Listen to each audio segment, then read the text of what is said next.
किसान आंदोलन का 18वां दिन है आज। किसान सड़कों पर हैं, सर्दी लगातार बढ़ रही है। दिल्ली एनसीआर में कल हुई हल्की बारिश के बाद तापमान लुढ़का है। किसानों के लिए मुश्किल खड़ी हो गई है। सरकार के लिए ये बड़ा सरदर्द है कि कैसे किसानों का आंदोलन शांत हो। और अभी जो खबर मिल रही है वो ये कि सिंघू बॉर्डर पर किसानों ने प्रेस कॉन्फ्रेंस की है। कल से भूख हड़ताल की बात किसान कर रहे हैं और सुबह 8 बजे से अनशन पर बैठेंगे किसान नेता। जिला मुख्यालय जाकर ज्ञापन सौंपेंगे। किसान संगठन आंदोलन सही दिशा में आगे बढ़ रहा है, ऐसा कहना है किसान नेताओं के सबसे बड़े चेहरों में से एक राकेश टिकैत का।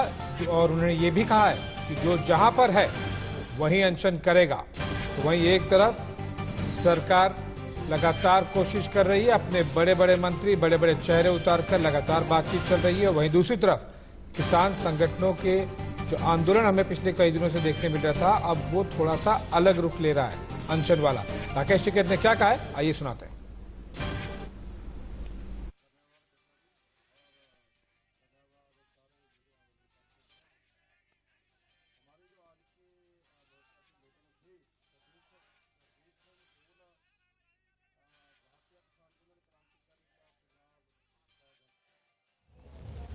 जो हमारी आज की मोर्चा की मीटिंग थी, पहलों वाले साथियों ने बताया है कि उसमें काल का जो 14 दिसंबर का एक्शन प्लान तरीका है, उसकी कंक्रीट उसको सफल करने के लिए उसकी कंक्रीट बारीकी से उसकी प्लानिंग की गई है। और अगला जो एक्शन प्लान होगा 14 के बाद का, उसके लिए 15 तारीख को 15 दिसंबर की इसी जगह पर मीटिंग होगी और 5 बजे इसी जगह पर प्रेस पीसी होगी। उसका जो अगला 15 दिसंबर के बाद का जो एक्शन प्लान होगा मोर्चे का, उस मीटिंग में बताया जाएगा। और अगली बात हमारे जसवीर सिंह बिर्क हैं, जो गाजीपुर वाले नाके का संचालन कर रहे हैं, वो ये बताएंगे। मेरे प्रिय प्रेस वाले साथियों, आप जितना सहयोग किसान यूनियन का दे रहे हैं, आप सभी का तहे दिल से बहुत बहुत धन्यवाद। कृषि सुधार बिलों को समझा, उसके बारे में अपनी राय दी और अपना समर्थन व्यक्त किया। इसके लिए मैं भारत सरकार की ओर से सभी किसान भाइयों का आभार प्रकट करता हूं। अब बात बस आप कुछ नहीं। कृषि मंत्री नरेंद्र सिंह तोमर जिस तरीके से कृषि कानून को लेकर किसान सड़कों पर हैं, बार बार ये अपील कर रहे हैं कि आंदोलन शांत की जाए, बात की जाए किसान नेताओं के जरिए और फिर इस समस्या का समाधान निकाला जाए। लगातार बॉर्डर्स पर हजारों की संख्या में किसान मौजूद हैं और जैसे कि हमने थोड़ी देर पहले आपको बताया, कल यानी कि एक दिन के लिए किसान अनशन पर रहेंगे। भूख हड़ताल के जरिए सरकार के कानों में अपनी मांगे और अपनी बात डालने की कोशिश करेंगे और मनाने की कोशिश होगी एक बार फिर से सरकार को। लेकिन अब अनशन का रास्ता इख्तियार किया है। बॉर्डर पर हजारों की संख्या में किसान हैं, लेकिन उधर उनके अपने गांवों में उनके अपने परिवार के लोग जो कि बाकी किसान हैं, वो कैसे खेत की देखभाल कर रहे हैं, कैसे खेती कर रहे हैं, कैसे परिवार का ख्याल रख रहे हैं, ये जानने के लिए ग्राउंड जीरो पर भी हमारे संवाददाता किसानों के बीच में मौजूद हैं। और हम ग्राउंड रिपोर्ट के लिए हमारे पास में 2 अलग अलग लोकेशन से हमारे संवाददाता जुड़ रहे हैं। संजय मिश्रा लाइव हैं हमारे साथ में बहराइच से और अमित मिश्रा इटावा से। सबसे पहले अमित के पास चलते हैं, जो कि इटावा से कुछ किसानों के साथ में है। अमित, हमने ये देखा कि अब ये आंदोलन का एक नया रुख है, एक नया पड़ाव है, जब अनशन होगा कल सुबह 8 बजे से।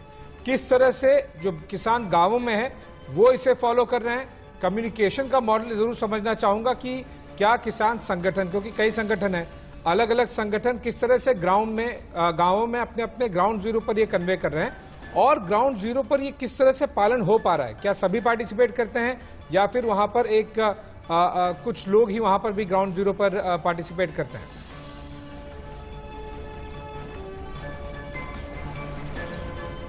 जी बिल्कुल, मेरे साथ यहाँ मैं इंगुर्री इटावा के इंगुर्री गांव में हूँ। यहाँ बहुत सारे किसान हैं, मैं इनसे जानता हूँ कि जो कल जो अनशन करने जा रहे हैं किसान, तो वो इटावा के इंगुर्री गांव के किसान क्या सोचते हैं। क्या नाम है आपका? रामप्रकाश जी। रामप्रकाश जी, जो आप लोग भी अनशन पर रहेंगे कल? क्या? नहीं, बिल्कुल नहीं रहेंगे। अच्छा, आप अनशन पर नहीं रहेंगे। नहीं। आप बताएं, आप क्या नाम है आपका? उपेंद्र सिंह। उपेंद्र जी, जो कल किसान अनशन करने जा रहे हैं, किस तरह से देख रहे हैं आप?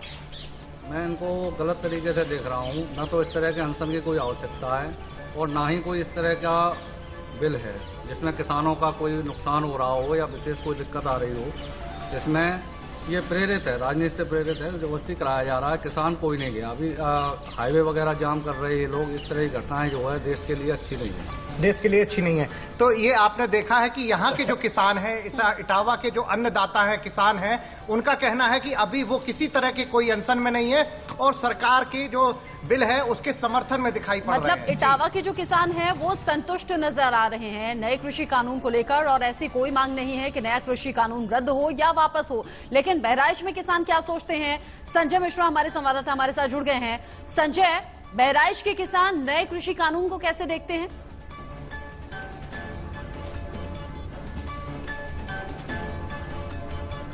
रचना, देखिए, मैं दिल्ली से 700 किलोमीटर दूर नेपाल सीमा पे इस समय मैं मौजूद हूं और मेरे पीछे ये तमाम ऐसे किसान हैं जो अभी गन्ने के खेत से आए हैं और गन्ने की कटाई कर रहे थे।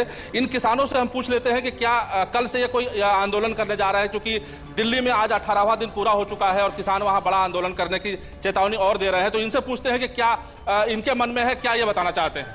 क्या आप लोग भी कल दिल्ली में जा रहे हैं? नहीं भैया, हम लोग छोटे किसान हैं और अपने यहाँ काम करते हैं, गेहूं बोते हैं, उसको में खाद लगाते हैं, पानी लगाते हैं, गन्ना काटते हैं, गन्ना लगाते हैं। हम क्या करेंगे वहाँ छोटे किसान? और ये जो हो रहा है ये सब गलत हो रहा है। यहाँ कोई सही नहीं है। वो जो आए हैं वहाँ बैठे हैं दिल्ली में, मैं भी जानता हूँ उसको कि वो लोग केवल वो हैं, केवल किराए के टट्टू है, किराए पे आए हुए हैं। ऐसा आंदोलन हम लोग नहीं, जो सरकार करेगी वो मुझे मंजूर है। अब सरकार के हित में हम हमेशा रहे और रहेंगे। हमारी सरकार बहुत अच्छी है। तो जिस तरीके से किसान वहां धरना दे रहे हैं, आप भी खेती करते हैं। अभी हमने देखा आप गन्ने के खेत से निकल करके आए हैं, मसूर के खेत में अभी आप वहां पे घास निकाल रहे थे। क्या मनसा है आप लोग की? क्या आप सोचते हैं, क्या आपका जो फसल है वो मंडी में नहीं जाएगा बिकने के लिए? क्या आप सही वाजिब दाम नहीं चाहते हैं? ऐसा कुछ नहीं है। वो वाजिब दाम तो हमको मिल ही रहा है। हमको दाम कहाँ नहीं मिल रहा है? वो लोग कहते हैं एमएसपी खत्म हुई है। एमएसपी कहाँ खत्म हुई? आप वहां जाइए जो हो रहा है उस पर देखिए, जहां कांटा लगा हुआ वहां जाइए, बेचिए। क्यों नहीं बेचते हैं? रचना, देखिए, यहाँ के जो किसान हैं, अभी और मैं किसानों से मैं बात कराऊंगा, जरूर आपसे बात कराऊंगा। यहाँ के जो किसान हैं उनका ये कहना है कि हम मझोले किसान हैं, हम लोग के पास 5 बीघा, 10 बीघा, 15 बीघा, 20 बीघा जमीन है। हम लोग अपने खेत से ही फुर्सत नहीं पाते हैं, तो इतनी दूर जाकर के हम कैसे आंदोलन में शामिल हो पाएंगे? क्योंकि खेत में तमाम ऐसे इनके पास काम होते हैं जो इनको फुर्सत नहीं देने देता है। जी रचना। संजय, जिस तरह से हम देख रहे हैं ये एक दूसरा चेहरा भी है, और जिस तरह से हमने देखा है कि पिछले लगभग 2.5 हफ्ते से दिल्ली के आसपास बॉर्डर्स जाम करके ये प्रोटेस्ट हो रहा था। सवाल सोशल मीडिया पर, मेन स्ट्रीम मीडिया पर उठ रहे थे कि क्या ये सारे किसानों का सही रिप्रेजेंटेशन है कि नहीं, या फिर ये एक पॉलिटिकली मोटिवेटेड हाईजैक्ट एक तरह से आंदोलन बनता हुआ जा रहा है और उसकी कुछ झलकियां दिखने मिल रही है। लेकिन जरूर हम ये कहेंगे कि बहुत छोटा सैंपल साइज है। इटावा और बहराइच से कुछ किसानों का आपने सुना। जरूरी नहीं कि ये सबको रिप्रेजेंट करे, लेकिन ये भी जरूरी नहीं है कि जो दिल्ली बॉर्डर पर बैठे हुए किसान वो भी पूरे देश के किसानों को रिप्रेजेंट करे। सारी आवाजें आप तक पहुंचाएंगे, सभी की बातें। अब सीधा दिल्ली बॉर्डर के पास में, गाजीपुर बॉर्डर के पास में मेरे सहयोगी जतिन गोस्वामी लाइव जुड़ रहे हैं, जो एक प्रमुख केंद्र बिंदु बना है पिछले 2.5 हफ्तों से इस तरह के आंदोलन का। जतिन, हम अलग अलग आवाजें देख रहे हैं, अलग अलग तरीके से अलग अलग किसान कुछ मंजूर करते हैं, कुछ पूरी तरह से रिजेक्ट करते हैं। वहां पर किसानों में किसी तरह का स्ट्रेन आया नहीं आया कि अब वो काफी लंबा खिंच गया, नया पहल आ रहा है, नया रुख हो रहा है आंदोलन का? अनशन कितना असर कर पाएगा उन किसानों का जो कुछ दिन पहले तक, चाहे वो जिम हो, फुट मसाज हो, पिज्जा हो और लंगर हो, जिसको लेकर चर्चा में रहे हैं, ये अनशन वाला तरीका वहां पर किस तरह से सक्सेसफुल होता हुआ आप देख रहे हैं?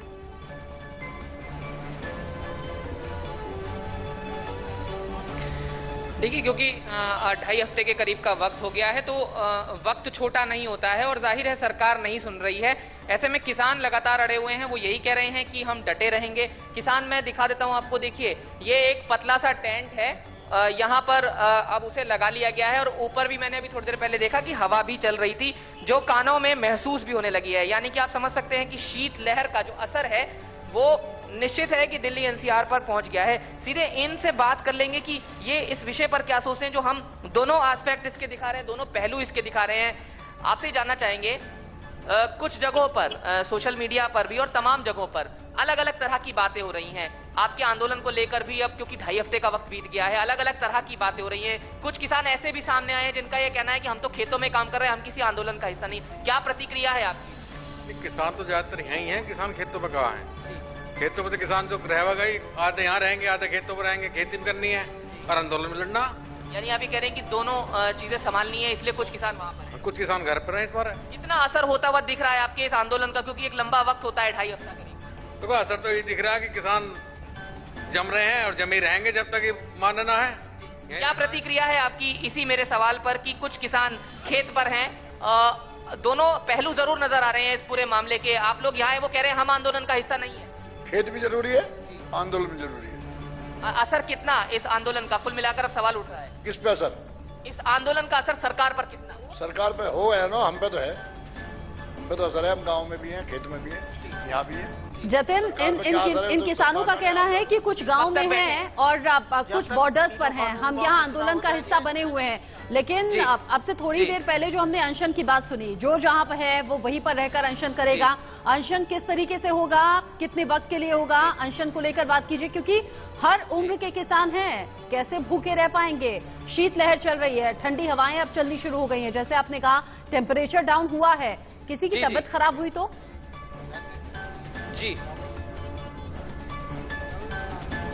जी बिल्कुल, देखिए बहुत बड़ी चुनौती है इनके सामने, क्योंकि शीतलहर चल रही है, ठंड लगातार बढ़ रही है। और फिर मैंने शुरू में ही दिखाया आपको कि देखिए पतला सा टेंट है जहां पर ये इस समय बैठे हुए हैं।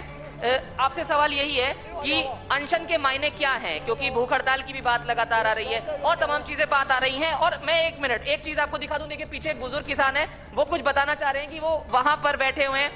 आपकी तबीयत खराब हुई तो अब क्या है? ना होने की, हम शेर के बच्चे हैं, शेर के कितने बच्चे ना है हम। मेरा बाप पानी लग रहा सारी रात, एक ला पानी बस बम्बे। कितनी उम्र है आपकी ताऊ? 76 साल। तो 76 साल इनकी उम्र है। क्या अनशन के मायने क्या हैं? देखिए अनशन के मायने सरकार जो लगा ले, हम भूखे नहीं लड़ने के। वो हमारा राष्ट्रीय नेतृत्व जो तय करेगा वो बात करेंगे, लेकिन हम भूखे नहीं लड़ते। खाना जो बनवा रहे हैं, हम घर से ला रहे हैं, हम अन्नदाता, हम सबका पेट भरेंगे और हम भूखे क्यों लड़ेंगे? ठंड भी लगातार बढ़ रही है, तो शीतलहर का क्या है? शीतलहर तो हमारे लिए तो ये यहाँ भी इतना ही है और खेत में भी इतना ही है, क्योंकि हम एसी में तो बैठने वाले हैं नहीं। जतिन एक बात अच्छे से सामने आ गई कि ये जरूरी नहीं है। जतिन, जरा ये प्रश्न जरूर पूछिए कि अगर सेंट्रल लीडरशिप, अभी प्रेस कॉन्फ्रेंस करके उन्हें भी जानकारी मिली ही होगी, लगभग 15-20 मिनट हो गया, ये डिक्लेयर किया कल सुबह 8 बजे से अनशन होगा। वो कह रहे हैं हम तो अनशन करेंगे नहीं। तो ये क्या संगठन अलग अलग होने की वजह से या लोकेशन अलग अलग होने की वजह से अलग अलग अप्रोच है? किसी को लग रहा है कि नहीं खाली पेट हम सरकार तक ज्यादा बेहतर बात पहुंचा पाएंगे, कोई बोल रहा है कि नहीं हमारा लंगर तो चलता रहेगा, पिज्जा भी बढ़ता रहेगा, जिम भी चलता रहेगा, फुट मसाज भी चलता रहेगा। उस तरह से ही अपने तरीके से बात, ये एक थोड़ा डिवीजन वाली बात जरा समझिए कि वो क्या अनशन पे कल से बैठेंगे नहीं और क्यों नहीं बैठेंगे?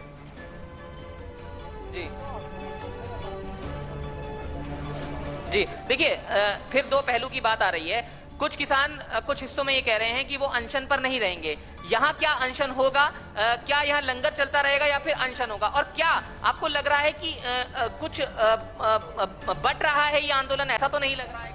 नहीं, कोई संगठन कहीं नहीं बढ़ रहे हैं, किसान सब संगठित हैं और संगठित ही अनशन पे तो 2-4 आदमी रहने हैं। भंडारे में तो लंगर तो सभी खाएंगे ना, भंडारा चलता रहेगा, कुछ लोग अनशन पर, कुछ आदमी अनशन पर रहेंगे। कौन कौन वो किसान है, यहाँ क्या तय हुआ है, कुछ ऐसा ही पता लगता है? तो ये तय करेंगे कि कौन कौन लोग बैठेंगे।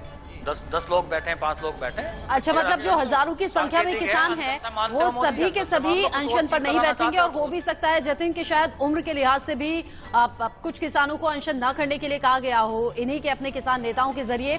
आप भी अपना बहुत ख्याल रखिएगा, ठंड ज्यादा है, कोरोना काल है, अपना बहुत ध्यान रखिएगा। हमारे सभी संवाददाता हमारे साथ जुड़े थे, बहुत बहुत शुक्रिया आपका, क्योंकि हम सच्ची और सटीक खबर और रिपोर्ट अपने दर्शकों के सामने रख रहे हैं, इसीलिए हमने दोनों ही आवाजें अपने दर्शकों को सुनाई। जो कृषि कानून का समर्थन कर रहे हैं उन्हें भी, जो कृषि कानून के खिलाफ हैं उन्हें भी, जो कि बॉर्डर्स पर जमे हुए हैं। लेकिन इसी बीच कॉन्ट्रैक्ट फार्मिंग पर महाराष्ट्र के धुर से हमारी संवाददाता उर्वशी खोना ने किसानों से बात की।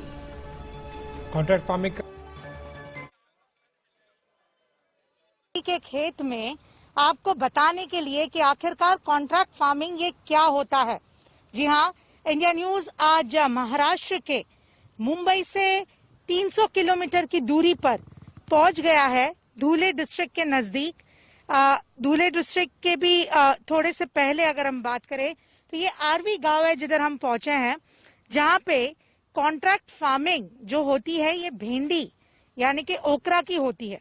जी हाँ, भेंडी जो कि सब्जी कई लोगों को पसंद आती है, उसी चीज की कॉन्ट्रैक्ट फार्मिंग यहाँ पे आरवी नाम के गांव में होती है। ये गांव में लगभग हम आपको बता दें कुछ 100 एकड़ से ज्यादा ऐसा लैंड है पूरा, जहाँ पे भेंडी की कॉन्ट्रैक्ट फार्मिंग होती है और कोई सब्जी की यहाँ पे कॉन्ट्रैक्ट फार्मिंग नहीं होती है, पर भेंडी की होती है।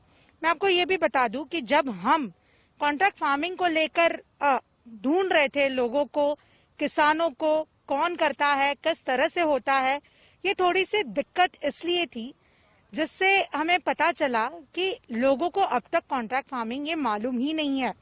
लोगों तक कॉन्ट्रैक्ट फार्मिंग इतनी इजीली पहुंची नहीं है, और अगर हो भी रही है कहीं पे तो वो लीगल फ्रेमवर्क के दौरान या दायरे में नहीं हो रही है, वो एक म्यूचुअल अंडरस्टैंडिंग से हो रही है दो लोगों के बीच में, जहाँ पे कंपनी या तो एक बी पर्सन ए पर्सन से काम करवा कर जो है सारा प्रोड्यूस इकट्ठे करता है। कॉन्ट्रैक्ट फार्मिंग ये जो चीज है ये 2004 में आई थी, पर 2004 से लेकर अब तक बहुत ही यानी कि बहुत ही कम मात्रा में ये जगह जगह पे होती है।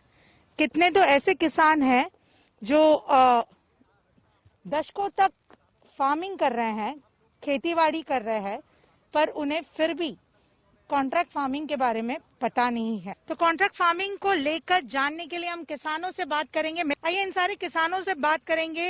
ये सारे जो किसान हैं आरवी गांव के ही है जिधर हम खड़े हैं, और ये सारे ओकरा यानी कि भिंडी का उत्पादन करते हैं कॉन्ट्रैक्ट फार्मिंग के तहत। सर ये बताएं, आप जो आपका लैंड कितना है, आप किस चीज का उत्पादन करते हैं, और ये कॉन्ट्रैक्ट फार्मिंग किस तरह से होती है आपके हिसाब से? हम पहले बाजरी, ज्वारी ऐसा उत्पन्न लेते थे, भुईमूंग लेते थे, तो कोई नफा नहीं आता था इतना। तो भिंडी का भी हमने उत्पन्न लिया था, लेकिन वो मार्केट को जाता था, कभी 10 रुपए जाता था, कभी 5 रुपए ही जाता था।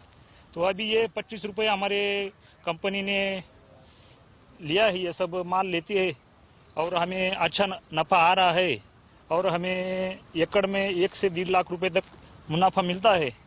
तो भिंडी का बहुत ही अच्छा नफा आ रहा है, और ये कॉन्ट्रैक्ट पद्धति बहुत अच्छी है। सर कहीं ना कहीं आप कितने साल से कॉन्ट्रैक्ट फार्मिंग कर रहे हैं? अभी हमने 2 साल से कर रहे हैं, तो 2 साल से बहुत ही अच्छा नफा मिल रहा है, और हमें कुछ मार्केट में जाने की जरूरत नहीं पड़ती।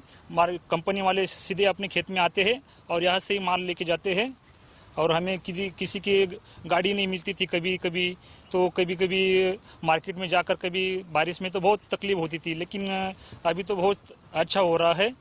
अब ये कॉन्ट्रैक्ट पद्धति होने से हमारे बहुत ही फायदा हो रहा है। तो जहां एक तरफ दिल्ली के बॉर्डर्स पर हजारों किसान जमा हुए हैं, वहां ऐसे भी किसान हैं जो अपनी खेती कर रहे हैं और अच्छा मुनाफा भी कमा रहे हैं, कोई शिकायत सरकार से है नहीं। बिल्कुल, और इसी बीच अब एक नया फेज, एक नया रुख शुरू हो रहा है किसान आंदोलन का, उस पर भी हमारी कड़ी नजर रहेगी।